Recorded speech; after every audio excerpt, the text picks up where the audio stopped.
Il faut rappeler que c'est la 48e édition de ce congrès. Le programme, très rapidement, le programme, il s'agit bien sûr d'abord, on va procéder par la prise de parole effectivement de l'imam de ce village, bien sûr, Kabylie, mais aussi après les allocutions de l'imam, s'en suivra effectivement l'allocution du chef du village de Kabylie, mais aussi le représentant de la section de Karibo, un quartier qui accueille effectivement les festivités de l'édition 2025. Mais on aura également le représentant de la section extérieure. S'en suivra bien sûr la présidente des femmes de Kabylie, mais aussi le représentant des enseignants l'ICP de Kabylie effectivement prendra la parole pour glisser quelques mots pour les bourgeons de cette festivité marquant effectivement du congrès de Kabylie de l'édition 2025. Mais aussi le président de CADP, Daouda Sonko, prendra effectivement la parole. Mais aussi les parrains, il s'agit bien sûr de 4 parrains pour les bourgeons de cette festivité marquant la journée, sinon les journées de Kabylie, le congrès bien sûr. Les parrains, il s'agit là de monsieur donc, Alassane Diatta et fait partie des parrains, mais aussi Sidiba Sagnan, lui aussi fait partie des parrains. Idrissa Sagnan prendra effectivement la parole, mais aussi le maire de Thionck-Essyl fait effectivement partie des parrains de cet événement. En tout cas, tous les villages environnants ont pris part pour les besoins de cette festivité en fond sonore. Et derrière moi, vous voyez en tout cas ces uniformes, tous ces villages ou sections qui ont effectué le déplacement pour les besoins de ce congrès. La 48e édition, en tout cas ici à Kabylie.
man ni salemi te jalla jalal wa azza kamaluhu atemit atte polame ukana mukan rewtuto di fane tafu atte pola ukana ko muslime di salaman sa waciliya ibandi la ngini sal aman saw andu manjeme ari ngel la me funa ka fatijat man tobe na fo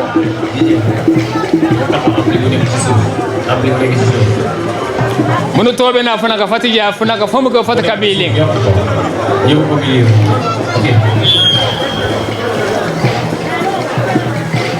kabiling ku bagtu funa ka fandu manjone fafange funa ka fatijat jijan jam man ko reporter ko sankeno meno tate kasafa kummo ku tongonda kokoro alifana ummo imam al akbar alhaji mustafa mari mi tekam fi fa fala fu bak kasafa ku gabuta ku kokira sefo seku mari kasafa ku fegi tenebu kokira president ngati congrès seydou kujabi man benen to délégation su burom sa jawlo me njomre safin di safu mo kana ka jawla me burom kuyingu konko kata kabiling tate ibaytu kurim kabake kaduwa kep mi te kam funa kafu mandu tonga nya kaira du timmande afuna kafu kaira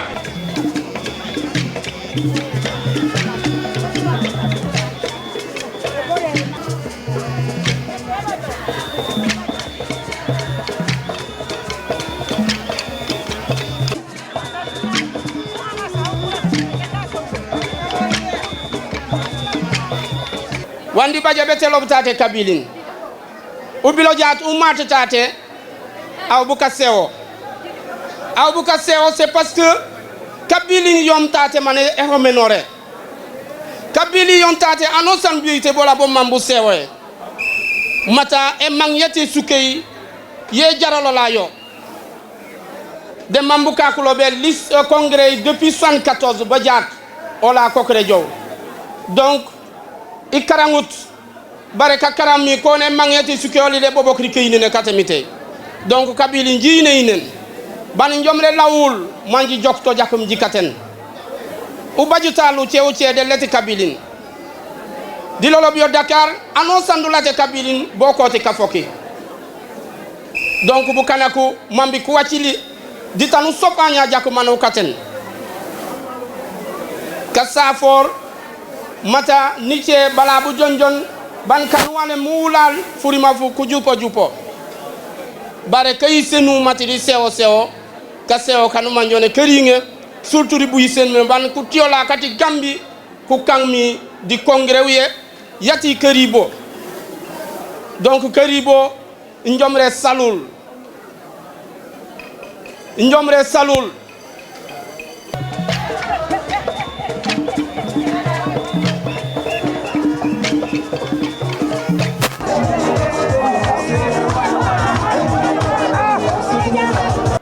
wandi baji betelo boemme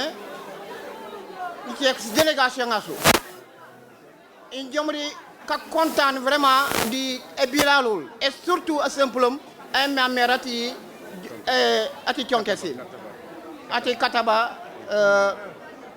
1 jomre sa fo momak dakata kata ban délégation e boba ji wandi kontaan do ni ci délégation ala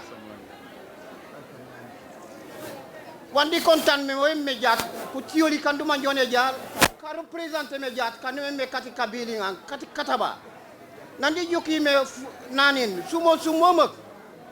yemme kaman ala tando ma me jaat alhamdulillah kataba kaman ko waji place ko bilin bare ko baja place au niveau de l'unité de la communauté Diouloulou yati communauté kataba 1 et ñore sa aussi ko tiom ko ketate kan ma jone kat samalanjang njomre safi mamak ko osidi batia bololi ko bilobil e biliandu manjone yabaje sembe toutes les délégations quand même kat ke bari Gambie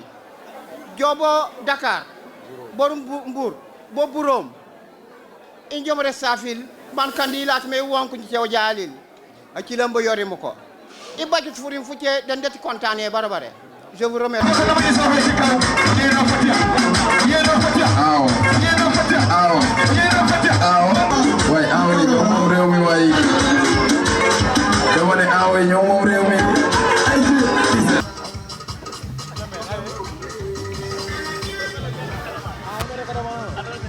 Sumut butalop bare demman sefalo mtate ejo walinge sukeye bumati buroka bati yo boka di l'islamé parce que anosan ani fana kedane upur jade sukeya manu jo betien on jade jaay done u jowdi ul done e dabandinge do e rujenum wanosa wandu bajebo jonjaadi kabotora wute nyaku butate di aw yoyna mi wanosa wandu baja be ngaru bere sukeya woto wo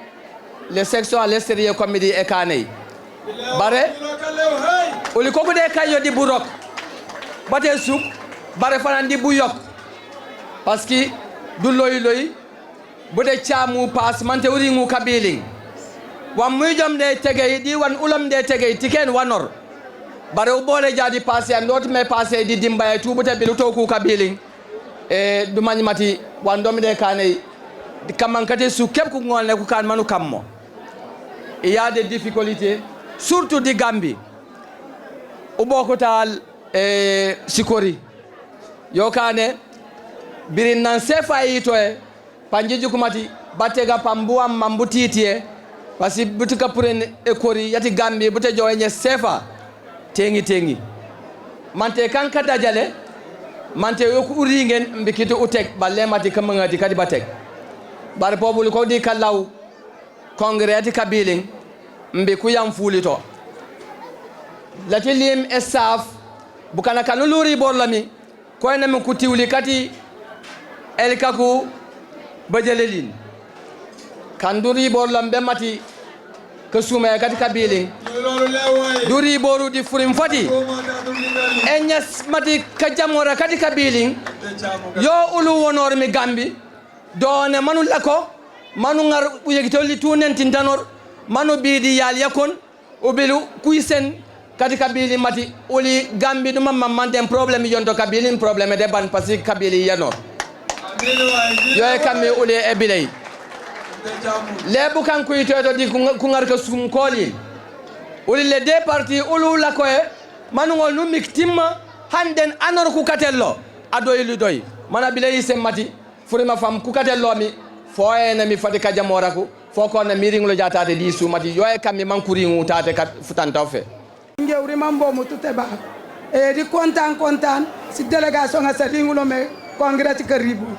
kati gelmin kati girio to njomare sabi di sab katalika ko di sab kati mamburu di sab mukana ko tu njomare lobol ala saka di sab imam di sab katerege di sab chef njomare sab president njomare safu mtekan jinoke na ka sumay wala ka sumay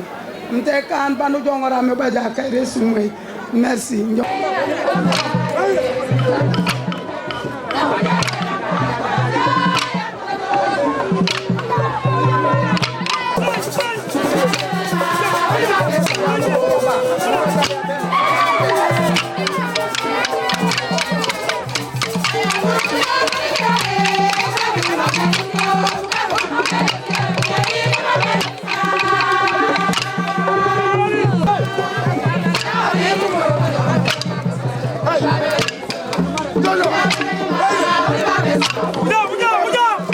biling jaat bano man assemblée nga jome awara tapunyo matwa bolem ko batati nyemen trincila e inje emite sene buro ko bucilay o to njomre lo kabili njomre saful kale para ko moni kele ku temi bare kabili mu kana kati kambe tien ana tebila ko de kabili ano sanu baje suk man to kan buy senu de suke wali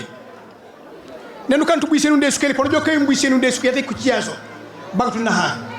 e sante kawande wala ba sembere dimma man imam man si suke sammetati tout comme buy senu ne man kabili ko me man ko jokore man kan endas congrès pour bula fanga bat kajon kabili yoli den assalamu alaikum wa rahmatullahi taala wa barakatuh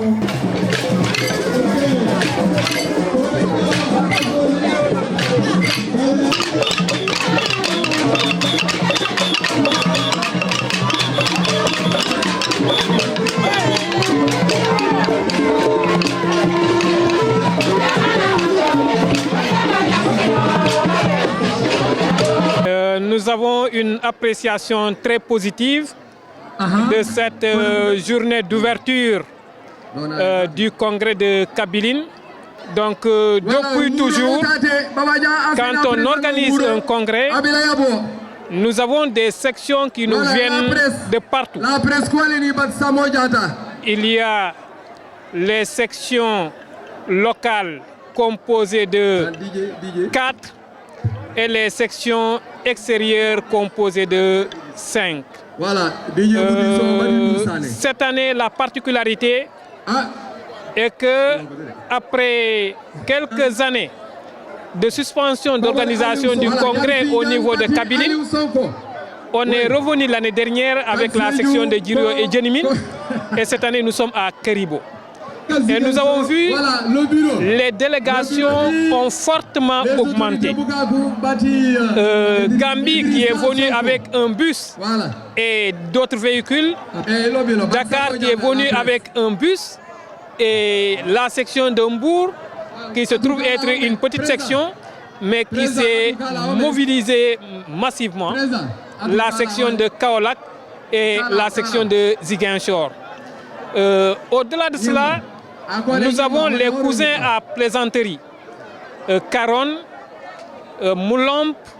Tandou qui sont venus se joindre à nous, mais également la grande association appelée Abadjito et Honoro,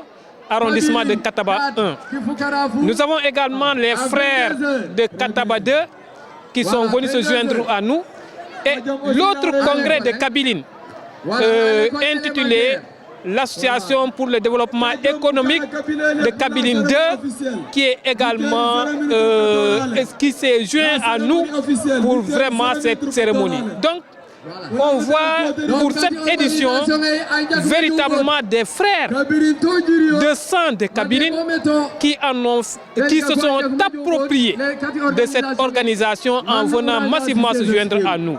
Donc cette mobilisation, elle est véritablement exceptionnelle. Et c'est ça aussi la particularité du congrès de Kabiline. Chaque année, chaque édition organisée, on a l'impression que la mobilisation devient de plus en plus importante. Cela atteste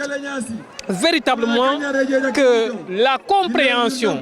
l'appropriation, le niveau de compréhension que les populations de Kabiline ont du congrès qui demeure, n'est-ce pas, leur moyen de développement de leur village. Parce que le président l'a dit, le maire de Kataba 1 l'a dit dans son discours en rappelant véritablement les investissements que Kabiline est parvenu à réaliser par devers le congrès. J'en veux pour preuve l'alignement du village de Kabiline qui a été réalisé depuis 1974. Et à partir de cette année que le congrès est né, 1976, le congrès était né en 1974. Et depuis lors, depuis 1974 jusqu'à nos jours, le congrès continue à se porter très bien.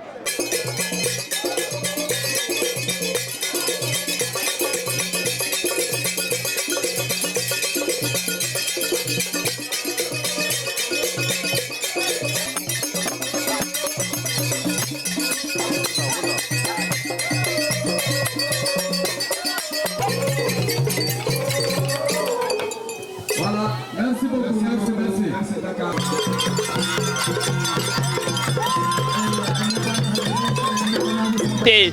Donc un plaisir de vous faire vivre ces festivités ici à Kabiline, un village situé dans le département de Bignona, mais effectivement dans la commune de Djignaki qui a vu la présence des sections de Dakar, la section de Kaolack, la section de Mbour, la section de Ziguinchor qui ont bien voulu répondre à l'appel du village de Kabiline pour les festivités marquant le congrès, les 72 heures de ce village de Kabiline. C'était Ibrahima Dari, René Sagnan depuis Kabiline pour Zik FM.